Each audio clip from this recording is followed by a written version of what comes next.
Good morning everyone and welcome to episode 60 of Gough Square Live. Reform of the Consumer Credit Act 1974 has been a long time coming. The proposals were first covered in Gough Square Live episode 50 last year when we were at the consultation stage. Today we're looking at the government's response to that consultation in the Treasury's May 2026 policy statement on reform of the CCA, considering what's set to change, what's set to stay, and how practitioners should prepare as the new framework develops. The title of this talk is Dismantling the Consumer Credit Act, Evolution or Revolution? The answer, which will come as no surprise to anyone with passing familiarity with the CCA, or with rhetorical questions generally, is that it is a little of both. At one level, the policy statement represents the most significant reform of consumer credit regulation in decades. Large parts of the Consumer Credit Act framework are being dismantled and replaced with a more flexible FCA-led regime. But some of the most important and controversial provisions of the Act are being left untouched. The government has decided, at least for now, not to grapple with some of the provisions that generate the most litigation, many of which have great significance for the overall health of the UK lending landscape. So the headline message is this: change is coming more quickly than many expected, but many difficult decisions have been postponed. So, Sabrina, why is reform of the CCA necessary? Thanks, Ian. Well, the short answer is that consumer credit regulation has become increasingly complex. Today, and as you'll all know, compliance requires firms to navigate a plethora of different items. The Consumer Credit Act 1974, extensive secondary legislation, the FCA's principles, now including Principle 12, which forms the basis of the consumer duty, FCA rules and guidance, and an ever-growing body of Financial Ombudsman Service decisions. The reality is that it's not a framework that is fit for purpose anymore. 2014 marked the start of the CCA dismantling exercise, when consumer credit regulation was transferred into the wider financial services regime under the Financial Services and Markets Act, overseen by the FCA. But that transfer was only partial. Whilst more than 80 provisions of the CCA were repealed, 167 provisions remained in force.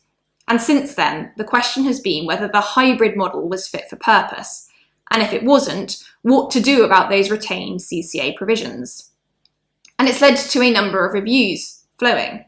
The FCA's 2019 report of retained CCA provisions, the FCA's report following the Willard Review in 2021, the previous government's consultation in 22, introduction of the consumer duty in 23, and the Phase 1 consultation in May 25. This is the policy statement that is the government's response to that May 25 consultation. Progress, as you'll have noted from the timeline of reviews, has been slow. Brexit, COVID, changes of government all contributed to the delay. But what is notable now is that momentum appears to have returned. Indeed, the government has moved more quickly than many expected. The promised Phase 2 consultation on the scope of regulation and the rights and protections under the CCA, including Section 75 and the unfair relationship provisions, has been done away with. And the government has concluded it already has sufficient evidence to proceed in several areas without the need for further consultation. That is perhaps the first indication that this reform programme is now being given greater priority. So what's the government's overall vision? The government's stated objective is relatively straightforward. It wants an outcomes-focused regime with fewer prescriptive statutory requirements and greater reliance upon FCA rules. In other words, consumer credit is to look more like the rest of financial services regulation. The proposed model is one where the Treasury sets the regulatory perimeter through legislation, and the FCA determines conduct requirements through rules. The rationale is flexibility. A statutory framework drafted in the 70s inevitably struggles to adapt to digital customer journeys, and I know how that feels. Evolving products, changing consumer behaviour. By moving requirements into the FCA handbook, the regulator can update rules more quickly and respond more effectively to developments in the market. Whether one agrees with that approach largely depends on the view one takes of principles-based regulation. Those who favour flexibility may welcome it, although there can sometimes be a sense that flexibility tends to favour the regulator rather than the regulated. Those who favour certainty may be rather less enthusiastic. Unenforceability and criminal sanctions may appear draconian or arbitrary in some circumstances, but some compliance advisors might come to miss the certainty they provided when the latest financial innovations fall to be considered. So Sabrina, what changes have now been confirmed? Well, the most significant change concerns information requirements. The government intends to repeal the majority of the Consumer Credit Tax and its accompanying regulations, disclosure requirements, and where appropriate for the FCA to recast those requirements within FCA rules, subject of course to FCA consultation. Now this change affects your pre-contract disclosures, so your pre-contract credit information, agreement documentation requirements, post-contract statements and notices, your copy document obligations, and much of the arrears, default and forbearance framework. Importantly, the government has expressly stated that it does not envisage a simple cut and paste exercise. Instead, the FCA is to be more proactive to design a new information regime, which, I quote, maximises consumer understanding. And that's quite an important statement, because for decades, many have thought that consumer credit regulation has been built around the assumption that more information equals better consumer protection. But the FCA is increasingly questioning that assumption, no doubt encouraged by the Supreme Court's comments in Johnson about what lenders can expect borrowers to read, but also supported, for example, by PwC's October 25 report, commissioned by the FCA, on how consumers engage with information provided at different stages of the credit journey and how this could be improved. The emphasis is shifting from the quantity of information provided to whether consumers genuinely understand it. And our experience in litigating CCA cases would tend to suggest that genuine understanding is the exception rather than the rule. So it broadly feels like an overdue shift in emphasis. The likely consequence is a more flexible approach to customer communications and digital journeys. As Iain said, many firms will no doubt welcome the removal of rigid statutory wording and highly technical formatting rules. And the direction of travel is clearly consistent with the FCA's broader approach in other areas, including its recent proposals concerning financial promotions. However, that flexibility comes at a price. Detailed statutory requirements provide certainty. Firms know precisely what must be said and when, but principles-based obligations can create uncertainty and increase scope for regulatory challenge after the event. One thing, though, is for certain: once the new rules are introduced, all firms are likely to have to engage in a complete overhaul of their customer journeys, systems, and documentation. Now, the second major reform concerns sanctions. So the government is to repeal the provisions on sanctions. So that means no more unenforceability without a court order or disentitlement to interest and default sums. The severe consequences that currently flow from sometimes exceptionally technical non-compliance will no longer follow. The government clearly considers that such sanctions are no longer necessary, where compliance is instead ensured through the FCA's supervisory regime and enforcement powers, along with private actions under Section 138D of FSMA where it's applicable. So it doesn't mean that firms are immune from consequences, but the removal of automatic statutory sanctions is a significant shift, welcome no doubt by the industry. And this change follows, in our view, the clear trend across regulators for a move away from the courts towards direct regulator action. And if the CMA is anything to go by, it is a sign of a more proactive FCA going forwards. So what about the criminal offences created by the CCA? Since the FCA took over consumer credit regulation and took with it the jurisdiction for prosecuting unlicensed moneylenders, you might be forgiven forgetting about the existence of other criminal offences under the CCA, but they include offences relating to canvassing off trade premises, sending circulars to minors, and failures relating to credit reference agency disclosure. Now, these offences are due to be retained as the government considers they continue to have deterrent value. Whether they truly do is very much open to debate, but the continuation of these provisions, given the limited, if any, prosecutions brought under them to date, is unlikely to be of any real practical consequence, or to alter the compliance landscape for most lenders. So, Sabrina, what else is going to be retained in the legislation? Well, not everything is moving to the FCA handbook. The government has identified certain provisions that will remain in legislation. Most importantly, the key definitions will be retained. That is, definitions in section 189 that are relevant to and are required for the interpretation of the other provisions to be retained. But also the definitions relating to consumer credit agreements, credit, running account and fixed sum credit, restricted and unrestricted use credit, debtor-creditor supplier agreements, debtor-creditor agreements, linked transactions, and consumer hire will all remain in the statute book. Now, whilst assisting with legal certainty, one possible criticism of this is that retaining the core definitions may undermine, to some extent, the ambition of future-proofing the regime. And it remains to be seen whether disparities in the definitions between the Consumer Credit Act and the FCA handbook that presently exist will be ironed out. The government also importantly intends to retain on the statute book the pawnbroking framework, the protected goods provisions in sections 90 to 92, and time order provisions in sections 129 and 30.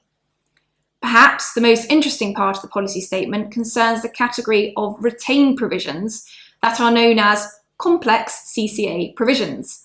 The policy statement states, there are certain complex CCA provisions which are highly technical and are underpinned by a considerable body of case law, as well as established market practice. For all the complex CCA provisions, more detailed policy work is required. In view of this, the government is not making any changes to these provisions or accompanying definitions at this time. So Iain, what are these complex CCA provisions? Well, Sabrina, they're the three, or perhaps 2.5, big ones. Sections 75 and 75A, connected lender liability, Section 56, antecedent negotiations, and Sections 140A to 140C, unfair relationships. As we all know, these are not minor provisions. We've been arguing about Section 75 for almost as long as I've been at the bar, and the unfair relationship provisions have been, and continue to be, an extremely fruitful source of litigation for claims management companies. For many people, they're the provisions that the CCA is most well known for, and which the government was supposed to be consulting on in Stage 2. The government has effectively, it seems, decided that these issues are simply too difficult to tackle at present. As you've heard from Sabrina, reference is made to the need for further policy work, for data analysis and stakeholder engagement to be carried out before any proposals are brought forward. That may be understandable, but is it short-sighted?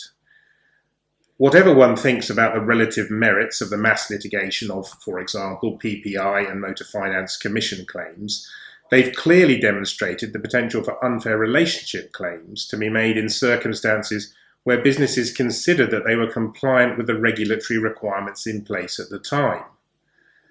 This risks creating concern amongst lenders as to whether the UK consumer credit market remains a stable environment for investment. So what about the remaining provisions?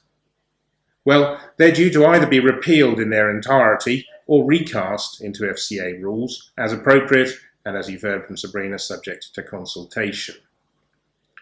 The most notable provisions to be repealed and recast are the right of withdrawal, sections 58 and 66A, and cancellation rights, sections 66 and 69. Termination rights under sections 98A, 99, 100 and 101. Early settlement and rebates, sections 94 to 97A, and interest not to be increased on default, section 93. Effectively, the government's view is that these protections can be delivered more effectively through FCA rules. Again, the underlying philosophy is consistent: retain the protection, but move the mechanism into the handbook. Whether this turns out to be a positive step, creating simplification and greater flexibility, depends substantially on the FCA's eventual drafting, and the devil here will very much be in the detail. Now, we've not dealt with all of the relevant provisions today, just the key ones, but if you're interested, Annex A to the policy statement sets out a useful summary for each provision in the CCA as to what's going to happen to it. The policy statement provides direction, but not detail. So the crucial question is what the FCA does next. The FCA indicated in a statement released on the same day as the policy statement that its approach will be underpinned by the consumer duty. So the future framework is likely to be more principles-based, less prescriptive, more focused on outcomes, and more reliant on firms demonstrating good customer outcomes. For practitioners advising lenders, the challenge may therefore shift. The key question may become less, have we complied with a prescribed statutory form, and more, can we evidence that our processes achieve good consumer outcomes? That's obviously a different compliance exercise altogether. So Sabrina, what about next steps? Well, the reforms are being progressed through the Financial Services and Markets Bill, which was announced in the King's Speech on the 13th of May. It's being progressed through the House of Lords at relative pace, with the first reading happening on the 19th of May, second reading back on the 9th of June, and the committee stage is expected on the 22nd of June. The proposed amendments to the CCA appear in Schedule 1. Importantly, provisions that are to be repealed and recast will not disappear immediately. The government intends to repeal and replace to be coordinated, with the relevant provisions only being removed once the replacement FCA rules are in place. Notably, there is currently no firm timetable. However, the government has expressly acknowledged the scale of the changes and the need for an appropriate transitional period in due course. The FCA has also indicated that it intends to consult on key elements of the future framework and that its approach, as Iain said, will be underpinned by the consumer duty. And those are the consultations that firms are very likely to want to be engaged with.